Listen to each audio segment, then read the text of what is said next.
পাঁচালী নিয়ে এবার অভিনেতার বাড়িতে যাবেন অভিষেক বন্দ্যোপাধ্যায়। বর্ষিয়ান অভিনেতা রঞ্জিত মল্লিকের বাড়িতে তিনি যেতে পারেন এমনটাও জানা যাচ্ছে। গোটা রাজ্য জুড়ে একদিকে উন্নয়নের পাঁচালী এবং বিভিন্ন জেলায় জেলায় তার টাবলো দিয়ে প্রচারও চলছেন এবং একাধিক বিশিষ্ট জনেদের বাড়িতে এবার পৌঁছাবেন অভিষেক বন্দ্যোপাধ্যায়। এবং প্রায় 15 বছরের যেখানে রিপোর্ট কার্ড এই রাজ্য সরকারের উন্নয়নমূলক সমস্ত খতিয়ান সেটা দেখা হচ্ছে এই উন্নয়নের পাঁচালীতে তুলে ধরা হচ্ছে। একটু কথা বলবো আমাদের সঙ্গে প্রতিনিধি রাজা সাহা রয়েছেন। রাজা, এবার বিশিষ্ট জনেদের বাড়িতে বিশেষ করে রঞ্জিত মল্লিকের বাড়িতে অভিষেক বন্দ্যোপাধ্যায় উন্নয়নের পাঁচালী নিয়ে যাবেন, কি জানা যাচ্ছে?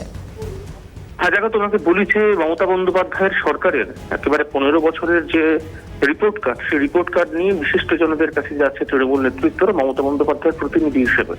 আজকে অভিষেক বন্দ্যোপাধ্যায় তিনি রঞ্জিত মল্লিকের বাড়িতে পৌঁছবেন এবং 15 বছরের রিপোর্ট কার্ড তুলে দেবেন এবং একই সঙ্গে রঞ্জিত মল্লিককে সংবর্ধনা দেবেন মমতা বন্দ্যোপাধ্যায়ের প্রতিনিধি হিসেবে বলে আমরা এখনো পর্যন্ত জানতে পারছি। বিকেল 4টা নাগাদ তিনি পৌঁছবেন বলে এখনো পর্যন্ত জানা যাচ্ছে। নজর থাকবে। ধন্যবাদ রাজা।